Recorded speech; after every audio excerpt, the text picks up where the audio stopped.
திருப்பரங்குன்றத்துலயும் அதே கிளர்ச்சி தானே ஏற்பட்டுச்சு. நம்ம ஒரு சாமி கும்பிடுறது நம்மளோட அவங்கவங்களோட உரிமை.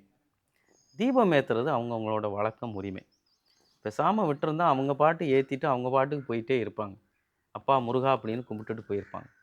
பக்கத்துல இருக்கிற அ தர்கால இருக்கிற இஸ்லாமிய சகோதரர்களும் அவங்க தர்காவுக்கு போய் கும்பிட்டு போயிருப்பாங்க. பிரச்சனையே கிடையாது. காலங்காலமா அவங்க ஒண்ணா தான் இருக்கிறாங்க.